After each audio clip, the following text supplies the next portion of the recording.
Gravitational potential.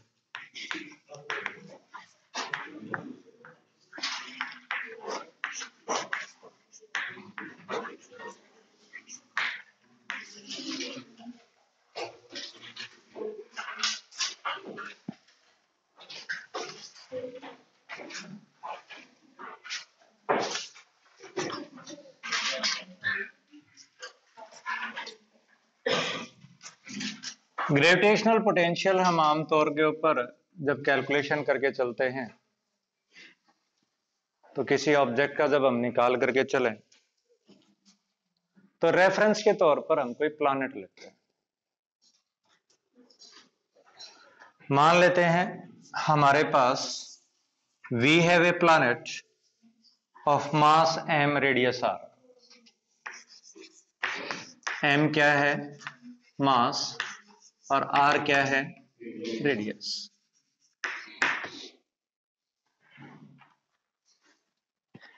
Let O be the center of this planet and P be the point where we require gravitational potential, which is at a distance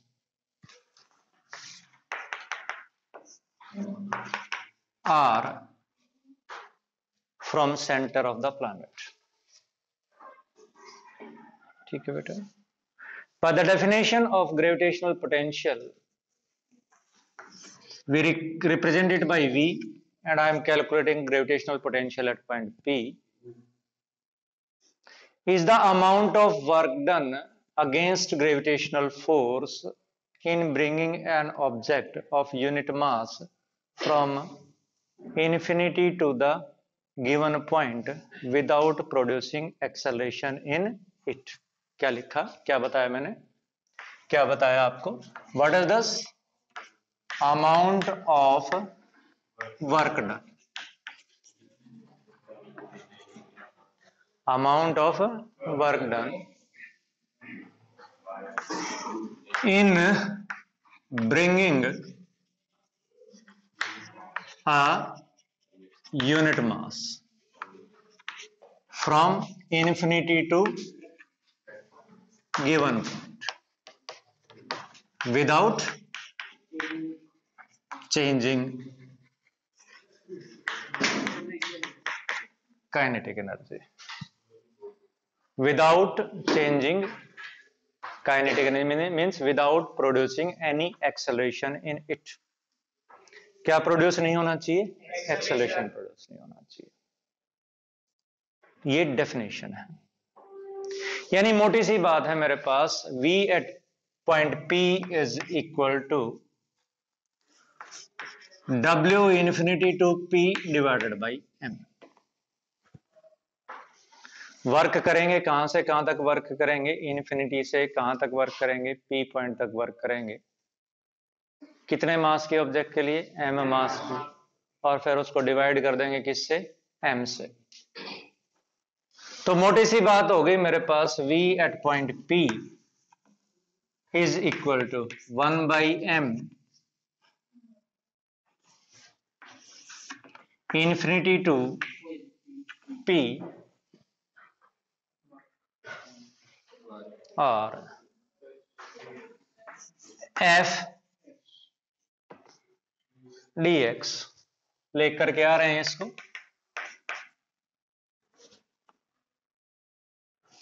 ये distance मेरा बीच में कितने के बराबर है? x के बराबर है। ये कितना डिस्टेंस है? dx है। कहां से लेकर के आए? इन्फिनिटी से। ठीक है। dx डिस्टेंस के लिए कितना वर्क हो गया? f dx हो गया। 1 by m infinity to r f is gmm divided by x square dx। इस जगह पर m मास की ऑब्जेक्ट के ऊपर कितना फोर्स लगेगा? gmm बाई x स्क्वायर, क्योंकि ये डिस्टेंस किसके बराबर है? x के बराबर। ठीक है। यहां पर मैंने दो नेगेटिव साइन एक दूसरे से कैंसिल कर दिए। एक तो फोर्स नेगेटिव लगेगा क्योंकि आपके पास इस डायरेक्शन में फोर्स नहीं लगता, इधर लगता है,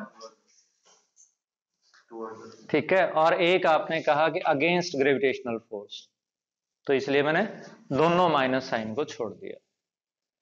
यहां से मेरे पास अगर मैं इसको सॉल्व करके चलूं तो आपके पास जी एम बीइंग कांस्टेंट बाहर निकल गया, स्मॉल एम से स्मॉल एम कैंसिल हो गया, और इंटीग्रेशन मेरा कहां से कहां था, इन्फिनिटी से लेकर के आर तक एक्स के पावर -2 dx, एक्स के पावर -2 dx।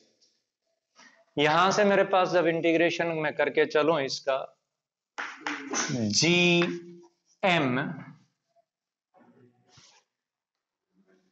और भाई ये हमारे पास x के पावर -2 +1 डिवाइडेड बाई -2 +1 कहां से कहां तक, इन्फिनिटी से, ठीक है बेटा। तो यहां से मेरे पास ये कैलकुलेट होकर के आ गया, g की जगह आपका g, m की जगह m आपका, और साथ में ये वाला -1 बचा, बाहर ले लिया, 1/x कहां से कहां तक, इन्फिनिटी से r, ठीक है बेटा। तो ये हमारे पास कैलकुलेट होकर के आ गया -gm 1/r -1/∞, और 1/∞ इज 0। तो ये मेरे पास फार्मूला कैलकुलेट होकर के आ गया -gm/r। तो this is the gravitational potential eight A distance r from the centre of A planet या सेंटर ऑफ एन ऑब्जेक्ट। ये डेफिनेशन ये कहती है कि ग्रेविटेशनल पोटेंशियल की जो यूनिट है वो जूल पर किलोग्राम होनी चाहिए, work divided by mass. Work के लिए यूनिट आपकी किसके बराबर, जूल के बराबर, और मास के लिए यूनिट आपकी,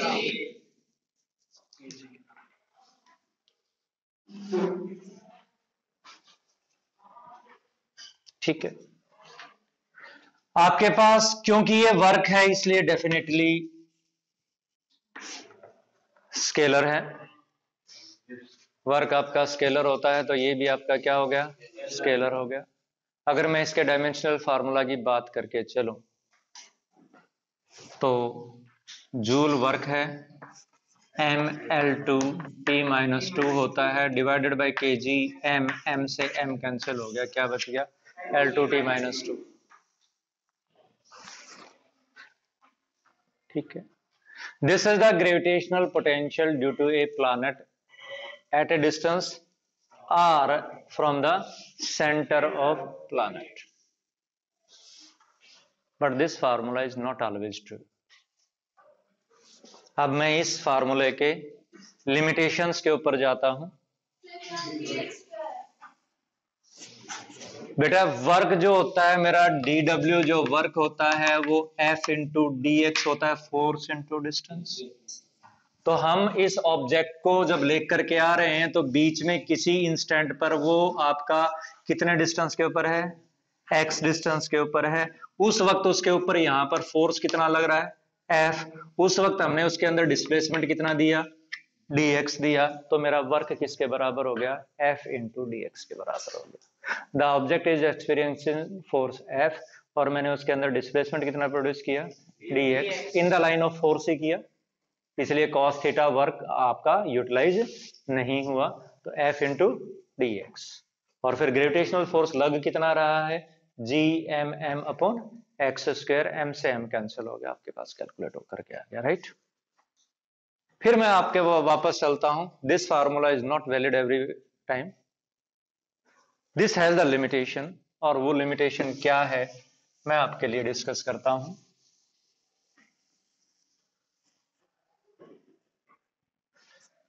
आपके पास ग्रेविटेशनल पोटेंशियल P पॉइंट के ऊपर -gm अपॉन r के बराबर है, but this formula is valid only when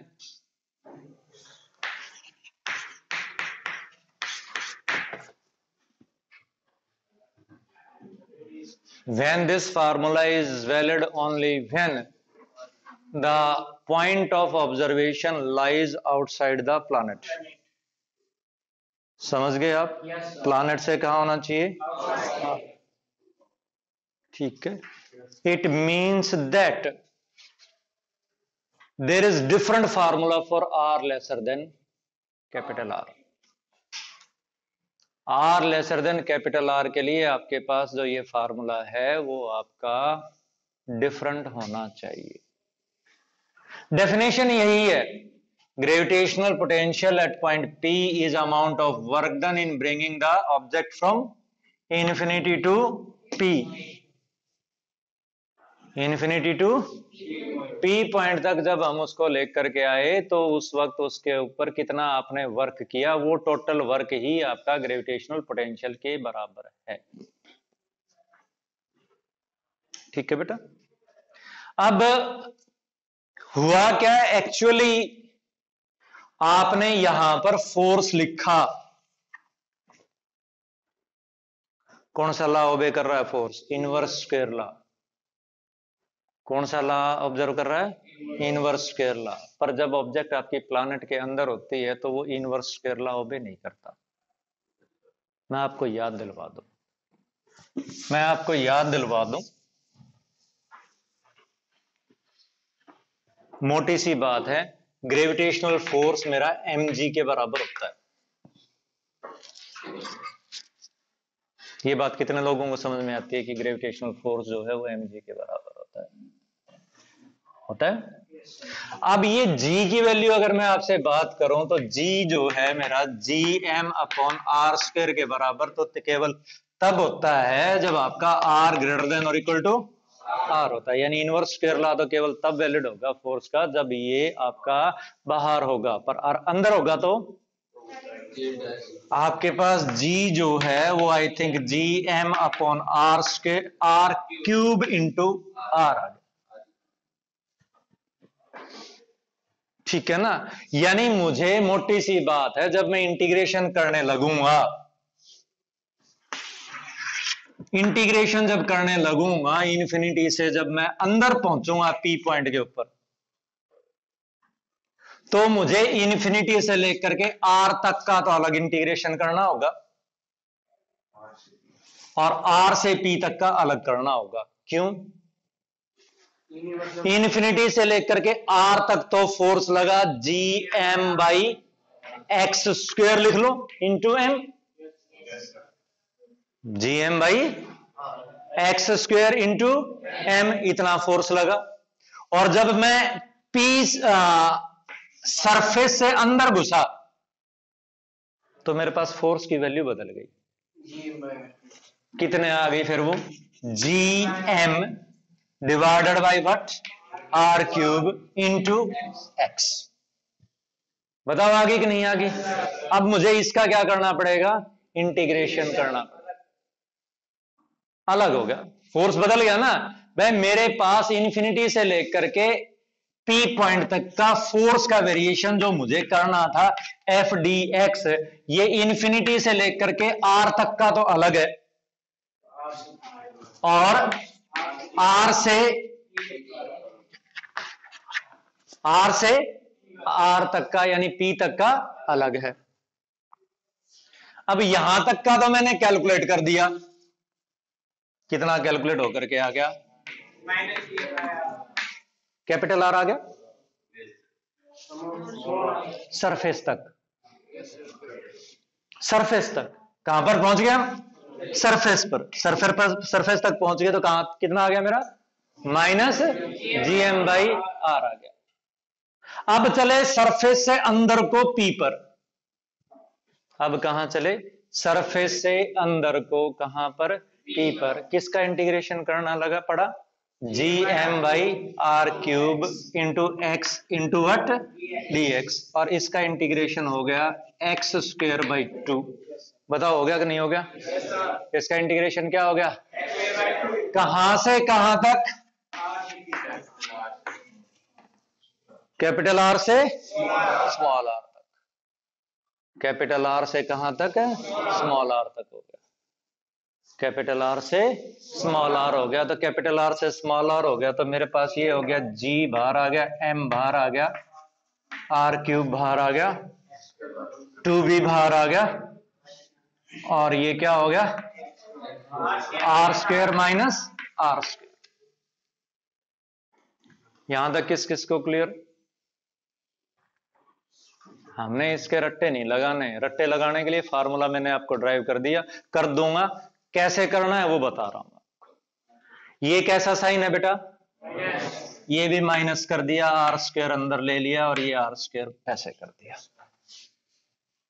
ठीक है बेटा। अब इसमें से कोई चीज कॉमन निकल करके आती है तो कॉमन निकाल करके दो ना मेरे को। Minus G M upon R,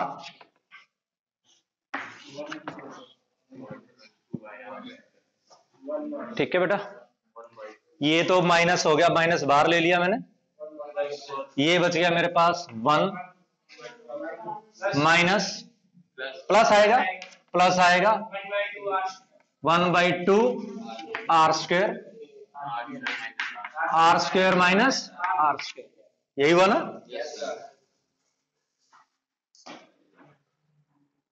ठीक है बेटा।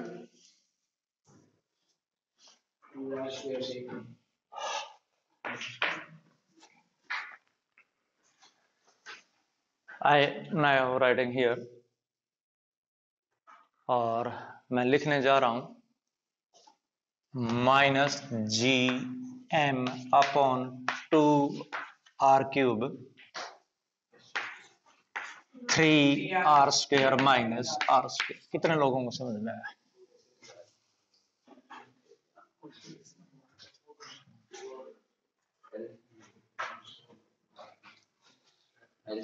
एलसीएम ले लिया, कुछ नहीं किया। क्या लिया है? एलसीएम लिया है, कुछ नहीं लिया आपने। तो ये मेरे पास कैलकुलेट होकर के आ गया V at point P is equal to minus G M upon 2 R cube multiplied by 3 R square minus R square when R is less than R, R is less than capital R।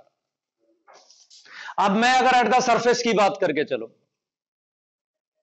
किसकी बात करके चलूं? At the surface की बात करके चलूं,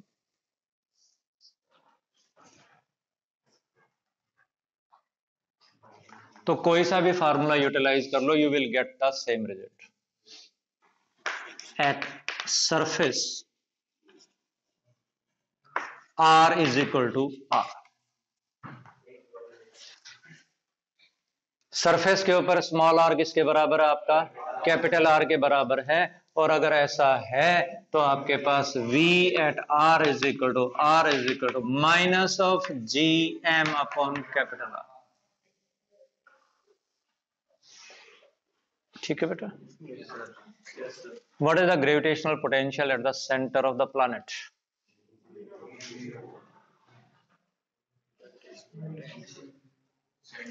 What is the at center of planet?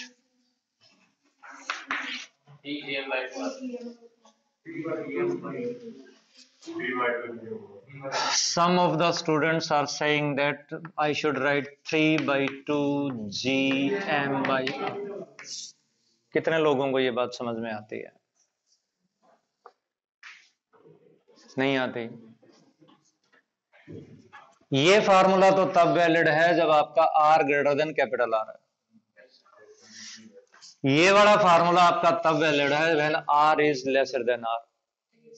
तो अगर मेरा R इज इक्वल टू 0 है तो मैं कौन सा फार्मूला यूज करूं? फार्मूला नंबर 1 या फार्मूला नंबर 2?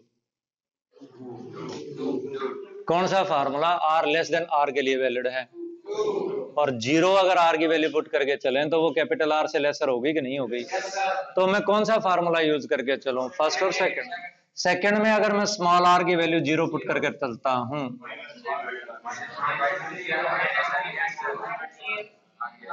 R स्क्वायर है, एक R बच जाएगा, minus G M upon R बचेगा, और साथ में ये आपके पास 3 आ गया, ये 2 आ गया। यानी gravitational potential at the centre of the planet is 3/2 that at surface. बताओ।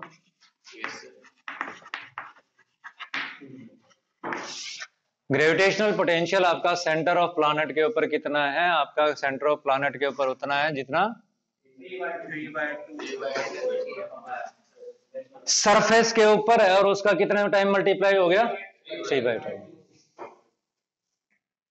ठीक है बेटा। अब मैं अगर थोड़ा सा हाइपोथेटिकल में चला जाऊं,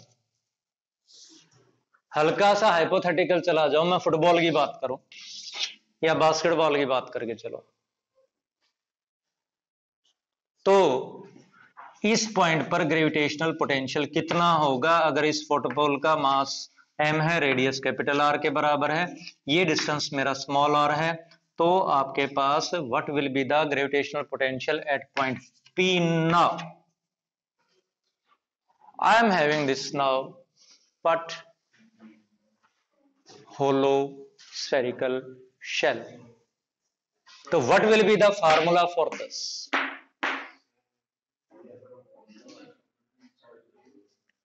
फंडामेंटल पर चले जाओ, मोटी सी बात है, फंडामेंटल के ऊपर चले जाओ, और फंडामेंटल पर चले जाओ तो मैंने इन्फिनिटी से लेकर के r तक आया तो मैंने -gm/r के बराबर वर्क किया नहीं किया? और जब मैं r से p आया तो मैंने कितना वर्क किया? करूंगा या नहीं करूंगा? नहीं करूंगा, नहीं करेंगे। कितने लोगों को समझ में आता है कि मैं सरफेस से जब अंदर घुसूंगा तो मेरा वर्क करना बंद हो जाएगा, क्योंकि शेल थ्योरम ये कहती है कि अंदर कोई फोर्स। अब अगर अंदर कोई फोर्स नहीं लगेगा तो वर्क नहीं होगा, वर्क नहीं होगा तो बस केवल कितने वर्क से काम चल जाएगा? यानी अगर मेरे पास होलो स्फेरिकल शेल है, मैं नोट नहीं चलो कर भी देता हूं, अगर मेरे पास होलो स्फेरिकल शेल है तो R लेसर देन R के लिए मेरे पास फार्मूला होगा -gm/r, कैपिटल R, -gm/R। ठीक है, यानी हमारे पास gravitational potential will be uniform throughout the spherical shell inside it, will be uniform throughout the spherical shell, क्योंकि अंदर फोर्स नहीं लग रहा, और अंदर कहीं से कहीं घुमाओ क्योंकि फोर्स ही नहीं लग रहा, तो वर्क भी जीरो होगा, और वर्क अगर जीरो होगा तो पोटेंशियल में कोई चेंज नहीं आएगा। क्लियर बेटा? अगर मैं इसका ग्राफ प्लॉट करके चलूं तो वो ग्राफ कुछ इस तरह का आता है।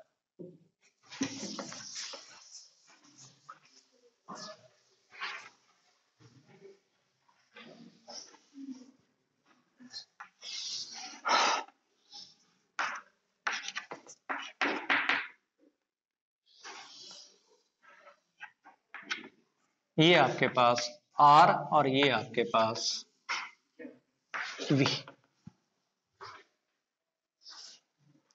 अगर मेरे पास ये क्या है आपका V है तो ये किसके बराबर है? 3/2V के बराबर है, और ये मेरे पास किसके क्या चीज है? R के बराबर। ठीक है, ऐसा ग्राफ आएगा। अगर हम प्लॉट करके देखेंगे डिफरेंट वैल्यूज में, तो this will be the graph for the gravitational potential due to a planet, due to a not due to a spherical shell. This is for planet. Planet मतलब बोले तो, प्लैनेट बोले तो solid sphere, and the density is supposed to be uniform. Density is supposed to be, अगर मेरे पास spherical shell है तो ये ग्राफ बेटा ऐसे आएगा।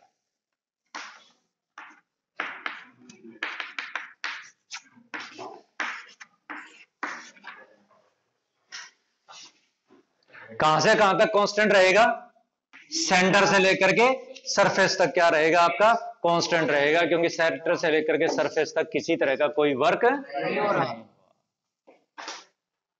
तो ये आपके पास ग्रेविटेशनल पोटेंशियल। और वापस मैं अगर बात करके चलूं कि ग्रेविटेशनल पोटेंशियल आपका ड्यू टू डिस्क्रीट डिस्ट्रीब्यूशन, तो आपके पास ग्रेविटेशनल पोटेंशियल स्केलर क्वांटिटी है, और इसको ऐड करना बड़ा आसान है। ग्रेविटेशनल पोटेंशियल को ऐड करना आसान है, क्योंकि इसमें डायरेक्शन का ध्यान नहीं देना पड़ता, क्योंकि है ही नहीं डायरेक्शन। पर एक चीज को हमने जरूर देखना है, अगर पॉजिटिव है तो पॉजिटिव रखना पड़ेगा, नेगेटिव है तो नेगेटिव रखना पड़ेगा। और ग्रेविटेशनल पोटेंशियल हमेशा नेगेटिव होता है। इलेक्ट्रिक पोटेंशियल पॉजिटिव हो सकता है, but gravitational potential is always, because gravitational force is always attractive. Gravitational force हमेशा क्या है? अट्रैक्टिव है।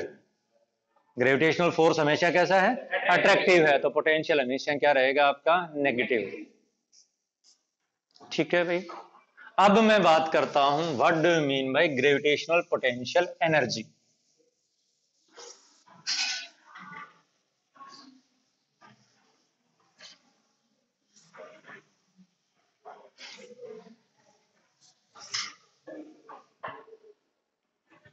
ग्रेविटेशनल पोटेंशियल एनर्जी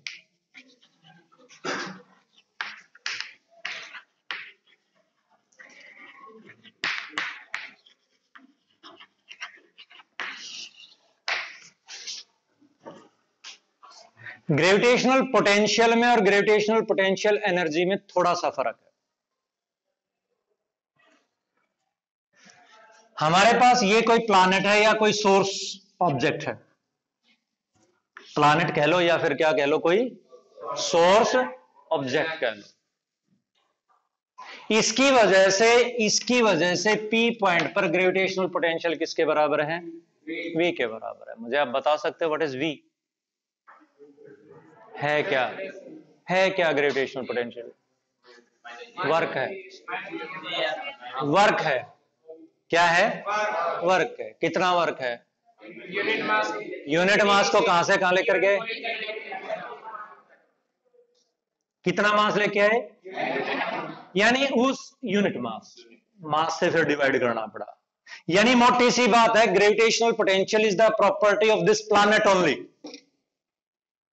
क्योंकि जो मास लेकर के आए वो तो आप स्टैंडर्ड लेकर के आए, या लेकर के आए तो उसी से डिवाइड कर दिया। तो मैं क्या कह सकता हूं कि क्या ग्रेविटेशनल पोटेंशियल जो है पी पॉइंट के ऊपर जो मेरा वी कैलकुलेट होकर के आया है minus G M upon R calculate होकर के आया है, that is the what property of planet of. अब मैं अगर बात करके चलूं, let I bring a mass M here, तो भी मुझे क्या करना पड़ेगा? वर्क करना पड़ेगा। और एम मास में अगर लेकर के आ रहा हूं तो definitely that work will also depend upon M. बताओ करेगा कि नहीं करेगा? या नहीं करेगा? करेगा ना। वो आपका किसके ऊपर डिपेंड करेगा? एम पर भी डिपेंड करेगा। And that work will be definitely equal to potential energy. किसकी? सिस्टम की। किसकी? सिस्टम की। ना तो इस अकेले पार्टिकल की, ना अकेले प्लैनेट की, सिस्टम की। ठीक है। यानी अगर मोटी सी बात है, अगर मैं इस मास को हटा ही देता, यहां से इस मास को हटा ही देता, तो मुझे किसी दूसरे पार्टिकल को लाने में कोई वर्क नहीं करना पड़ रहा। ठीक है। यानी हल्की सी डेफिनेशन में डिफरेंस है। यूनिट मास को लेकर के आओगे तो ग्रेविटेशनल पोटेंशियल एनर्जी पोटेंशियल निकलेगा, और अगर आप गिवन ऑब्जेक्ट को लेकर के आओगे तो potential energy of the system निकलेगी। आप या यूं कहो कि potential energy of the given mass निकलेगी in the potential of planet, in the potential of planet. ठीक है। यानी मोटी सी बात है मेरे पास कि अगर मैं ग्रेविटेशनल पोटेंशियल एनर्जी निकालना चाहता हूं किसी ऑब्जेक्ट की किसी पर्टिकुलर पॉइंट के ऊपर, तो यहां पर पोटेंशियल कितना है वो पता होना चाहिए मेरे को, और उसको किससे मल्टीप्लाई कर दूंगा? मास से। किससे मल्टीप्लाई कर दूंगा? यानी मोटी सी बात है कि अगर मैं डेफिनेशन की बात करके चलूं ग्रेविटेशनल पोटेंशियल एनर्जी की, तो that is the amount of work done in bringing the given object from infinity to the given point without producing acceleration. क्या प्रोड्यूस नहीं करना है? एक्सेलरेशन प्रोड्यूस नहीं करना है। यानी मोटी सी बात है, टू पार्टिकल सिस्टम की पोटेंशियल एनर्जी हो गई Gm1m2 upon R। This is the gravitational potential energy of a two particle system. अब एमजीएच क्या था? थी तो वो भी ग्रेविटेशनल पोटेंशियल एनर्जी। वो भी क्या थी? ग्रेविटेशनल पोटेंशियल एनर्जी थी। पर इसमें और इस अब जो पढ़ ली उसमें क्या फर्क है? This is for small heights in which force was considered to be constant. Force को क्या कंसिडर किया था? कांस्टेंट। ठीक है। और अगर बेहतर तरीके से देखा जाए तो क्या था? ये राइज इन पोटेंशियल एनर्जी थी। अगर आपने क्या किया? ऑब्जेक्ट को कितनी हाइट तक ऊपर पहुंचाया? h हाइट तक ऊपर पहुंचाया, तो आपकी पोटेंशियल एनर्जी में राइज कितना हुआ? वो क्या है आपका? mgh। और h mgh तब होगा when h is lesser than r। h is lesser than we can verify this। मोटी सी चीज है, we can verify this. Potential energy final minus potential energy initial, इसको किसके बराबर प्रूव करना है? mgh। कहां से उठाया? सरफेस से। कहां पर ले गए? h height. फाइनल हो गई minus G M M upon R plus H. बताओ कितने लोगों को बात समझ में आती है? ये फाइनल हो गई। और इनिशियल किसके बराबर?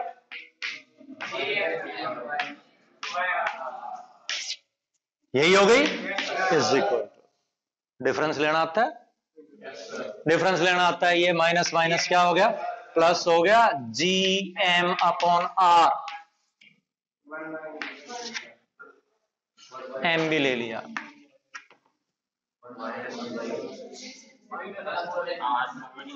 One minus one by R plus H, ऐसा ही है? नहीं, अब ठीक है। One by R minus one by G M M R into R plus H, R plus H minus R, R से आर कैंसिल हो गया। ठीक है।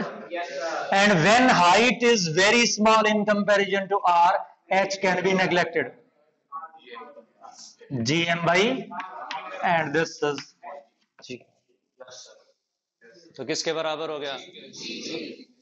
M G. But this formula is valid only when H is very very less than R. केवल तब valid है। Otherwise gravitational potential energy का क्या फार्मूला लगा करके चलेंगे आप?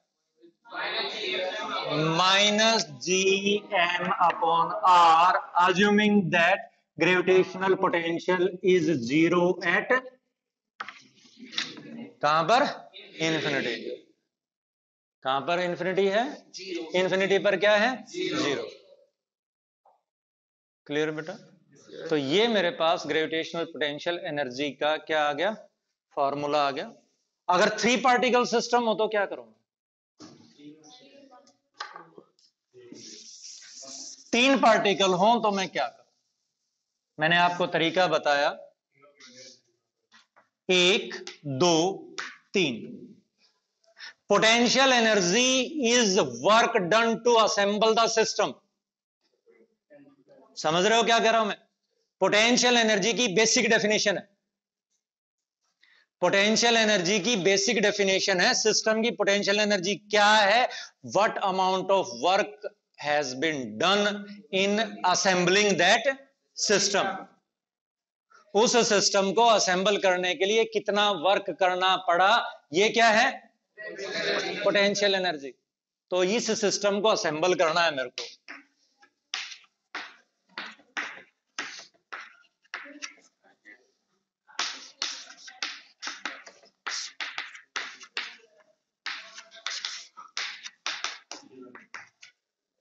इस सिस्टम को असेंबल करना है। कैसे करूं मैं इस सिस्टम को असेंबल? एक एक करके लाएंगे इनको। इनको क्या करेंगे? एक एक करके लाएंगे। M1 को लेके रखा, कोई वर्क नहीं हुआ। ये बात किस किस को समझ में आती है कि जब हम M1 को लेकर के आए तो कोई वर्क नहीं हुआ, क्योंकि कुछ था ही नहीं, इसके ऊपर ग्रेविटेशनल फोर्स काम ही नहीं कर रहा था, और काम ही नहीं कर रहा था तो फोर्स अगर काम नहीं कर रहा है तो आपके पास वर्क किसके बराबर होगा? 0। M1 लिया है, 0 वर्क किया है, W1 इज इक्वल टू 0। अब लेके आए M2 को। अब M2 को जब हम लेकर के आए, M2 की पोजीशन क्या है? B।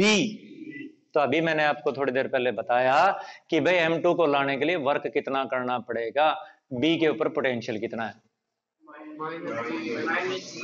Minus GM1 upon R12। R12 that subscript is representing the distance between point 1 and 2, A and B। ये मेरे पास पोटेंशियल था, इसको मल्टीप्लाई कर दिया कि इससे मैंने M2 से, ये वर्क हो गया। यानी work done in bringing the second particle W2 is equal to minus GM1 M2 upon R12। Second particle भी आ गया। अब लेकर के आए किसको? थर्ड को लेके आए कहां पर? C पर। अब what is the potential at C? Potential at C is due to both A and B। A की वजह से कितना? Minus GM1 divided by B की वजह से कितना? और इसको किससे मल्टीप्लाई कर दिया? किससे मल्टीप्लाई कर दिया? तो ये आपके पास क्या हो गया? Total potential energy of the system. अगर 4 पार्टिकल सिस्टम हो तो 3 तो आ गए, एक चौथा और लाएंगे, तो तीनों की वजह से चौथे के ऊपर पोटेंशियल, तीनों की वजह से फोर्थ के ऊपर पोटेंशियल, और उसको फोर्थ के मास से मल्टीप्लाई कर, यानी we will make all possible pairs. भाई 2 पार्टिकल थे तो एक पेयर बन गया, 3 पार्टिकल्स थे तो कितने बन गए? 3 पेयर्स बने। 3 बने? 3 पार्टिकल के 3 पेयर बनेंगे, 1 2 और ये 3। 4 पार्टिकल्स के 6 पेयर्स बने। मैथमेटिक्स वाले आपको सिखाएंगे 6C2, ठीक है? छोड़ो 6C2 को, number of pairs are n into n-1 divided by 2। n into n-1 divided by what? 2। एक हल्का सा जीके का क्वेश्चन आता है एयरफोर्स नेवी वगैरह में कि अगर मेरे पास 10 टीमें हैं और सब टीमें एक दूसरे के खिलाफ मैच खेलती हैं, एक मैच खेलती हैं, तो टोटल नंबर ऑफ मैचेस कितने होंगे? तो n into n-1 divided by 2। 10 multiplied by 9 divided by, ठीक है? आप लोग अगर आप IPL में इंटरेस्टेड हो तो कल के मैच से पहले 8 multiplied by 7 divided by 2 multiplied by 2, इतने मैच हुए। आप नंबर देख लेना, लास्ट मैच का नंबर देख लेना कि IPL का कौन सा मैच था। तो ये हो गया मेरे पास 8 4 जा 2 4 जा 8, 28 मल्टीप्लाइड बाई 2 कितने आए? 56 मैच हुए थे, ठीक है? एक कल का हो गया, एक आज का हो गया, 7 8, ठीक है? आज वाला एलिमिनेटर होगा, आज वाला एलिमिनेटर होगा, कल वाला क्वालिफायर था, आज वाला एलिमिनेटर होगा, इससे अगला भी एलिमिनेटर होगा, और फिर लास्ट वाला आपका फाइनल, यानी टोटल मिलाकर के 60 मैच हो। चॉकलेट खिलाएगा RCB चाहे तो, ठीक है ना? अच्छा, बाहर जाएगी।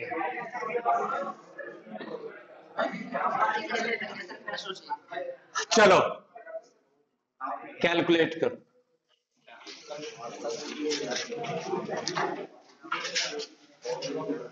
कैलकुलेट करो 2-3 छोटे छोटे question. Simple you have to make all possible pairs, और मैं स्टार्ट करता हूं सिंपलेस्ट सिस्टम से। Two identical particles separated by a distance r, each of mass m. What is the gravitational potential energy of the system? Minus g m square by, हो गया? Three identical particles, each of mass m, are placed at the corners of an equilateral triangle of side A.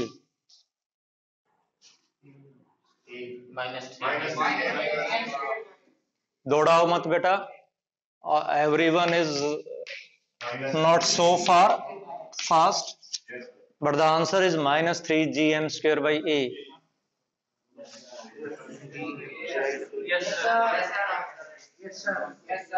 कितने लोगों को ये बात समझ में आती है? फिर आगे चलूंगा।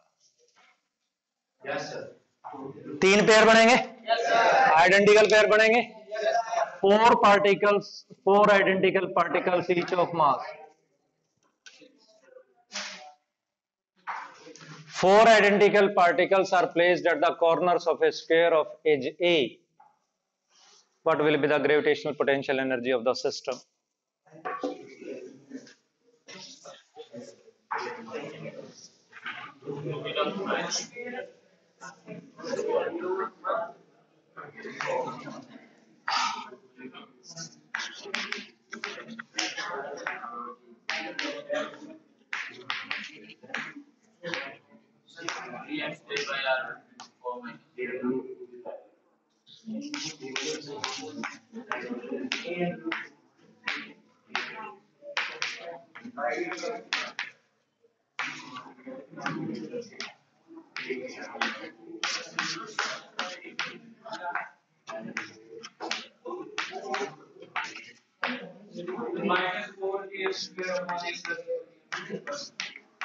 Minus 4 gm square by plus 2 gm square minus ही आएगा, minus 2 gm square by, कितने लोगों का ये आता है बताओ, बाद में फिर आगे चलता हूं। दो पेयर डायगोनल के बनेंगे बेटा, ये दो पेयर डायगोनल के बनेंगे, ये वाला पेयर और ये पेयर और ये पेयर और ये पेयर, एजेस के पेयर आइडेंटिकल, प्लस 2, ठीक है। In above question another mass m is placed at the center of the square. What will be the total potential energy of the system?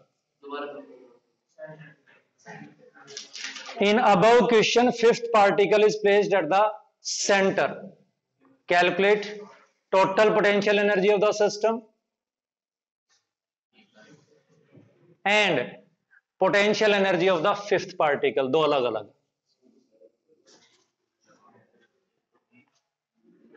potential energy of the system and potential energy of the fifth particle. नमन कहता है इसमें -4 gm square divided by a by √2 minus कर दो इतना।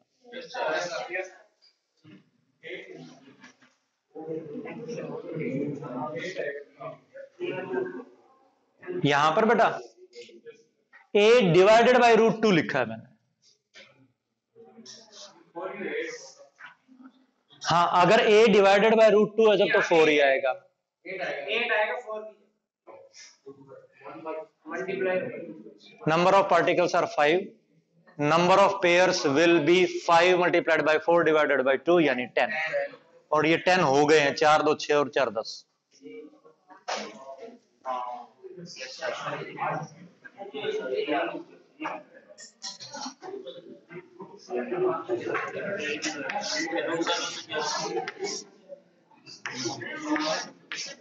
ये 4 pair ही तो और add हुए, और कॉर्नर का सेंटर से डिस्टेंस कितना, a बाई √2। टोटल डायगोनल किसके बराबर, √2a, तो डायगोनल का हाफ कितना हो गया। और इसका दूसरा क्वेश्चन मैंने पूछा था, व्हाट इज द, क्या हुआ, क्या दिक्कत आई बेटा, इसमें प्रॉब्लम आ गई थी क्या? तो बेटा ये पांचवा पार्टिकल रखा हमने, तो पांचवें पार्टिकल के पेयर कितने? 4 हो गए। ये डिस्टेंस कितना? √2a। आधा कितना? a/√। ठीक है। इसी क्वेश्चन में मैंने ये पूछा था कि पांचवें पार्टिकल की एनर्जी कितनी, तो ये पांचवें पार्टिकल की तो एनर्जी है। पांचवें पार्टिकल की एनर्जी मतलब केवल पांचवें पार्टिकल के पेयर। समझ रहे हो क्या कह रहा हूं? पांचवें पार्टिकल की एनर्जी केवल पांचवें पार्टिकल के पेयर, बाकी छोड़ देने। दूसरे पार्टिकल की एनर्जी मतलब दूसरे के पेयर बस। ठीक है, आगे चलते हैं। Hexagon, side A, mass m is placed। Hexagon, hexagon, regular hexagon of edge A, regular hexagon of edge A, identical particles of mass m are placed। No, all square के ही आपके आइडेंटिकल पेयर नहीं बन रहे तो उसके नहीं बनेंगे। Pair जरूर 15 बनेंगे, पेयर जरूर 15 बनेंगे, बट सारे पेयर आइडेंटिकल नहीं होंगे।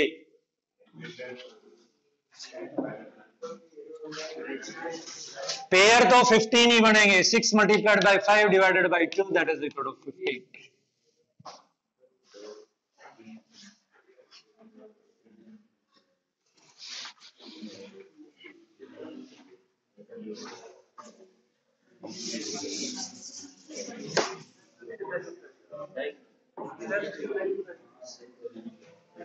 कर ले बेटा, कर ले। 4 दिन हो गए तेरे को क्लास अटेंड करते करते, चुपचाप बैठा रहता है, कुछ नहीं करता।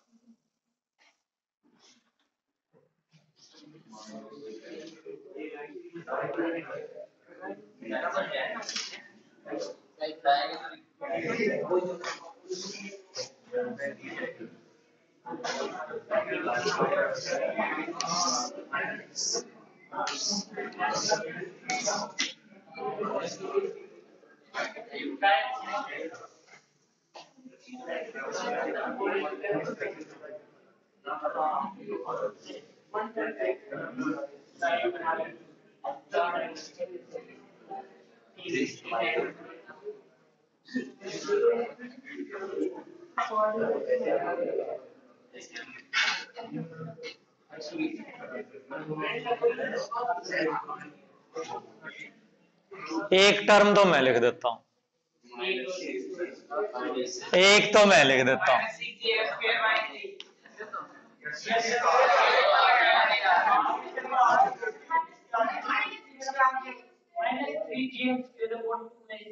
एक टर्म उसने बोल दी और ये करेक्ट है।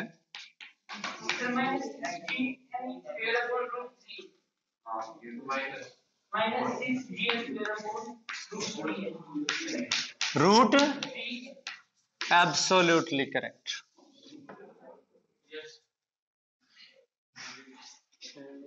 Verify now it. अब इसको वेरीफाई करो। मोटी सी बात है। 6 पेयर ए, 6 पेयर √3a और 3 पेयर 2a है बेटा। आप ढूंढो, पेयर ढूंढो।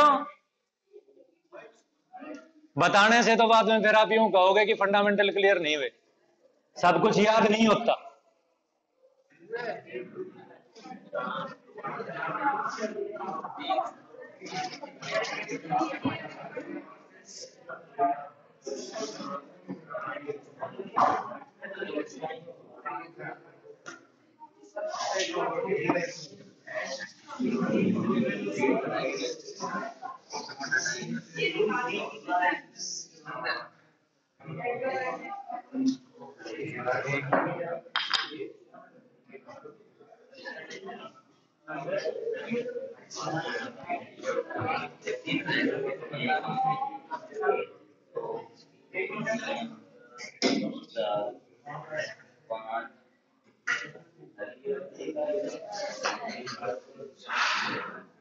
कितने लोगों के ये पेयर फाइंड आउट हो गए?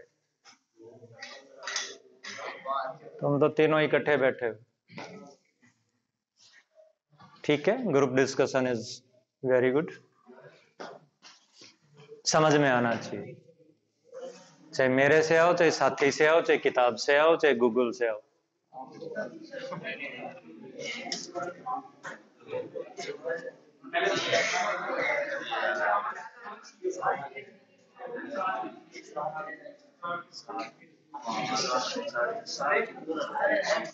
अगर आप सीरीज में चलते हैं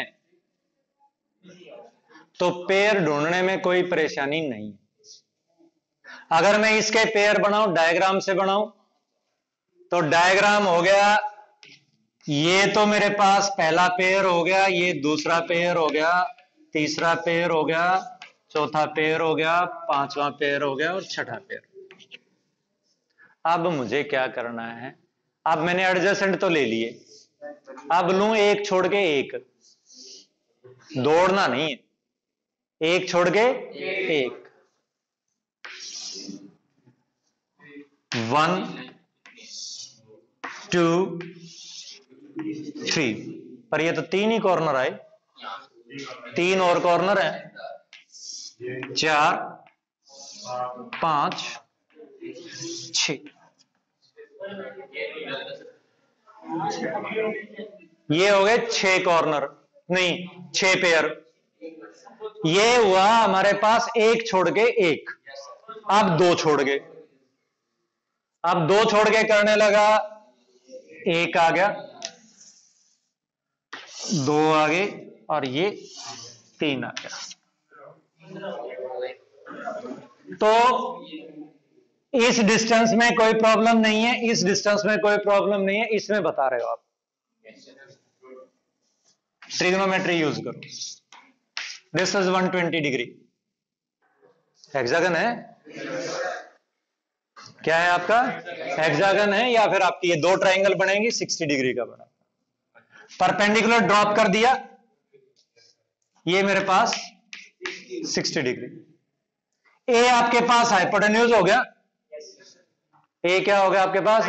हाइपोटेन्यूज हो गया, और पी आपके परपेंडिकुलर हो गया, अगर ये एंगल डिफाइन कर रखा है तो ये आधा डिस्टेंस √3/2 ए हो गया, आधा डिस्टेंस। कितने लोगों को समझ में आया? डबल करना है, √3 हो गया। लास्ट क्वेश्चन आज का,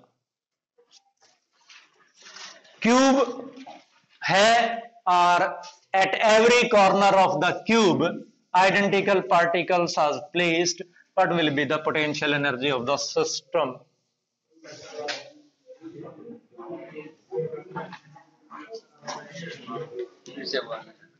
क्यूब के सभी कॉर्नर्स के ऊपर आइडेंटिकल पार्टिकल रखे हैं, क्यूब की साइड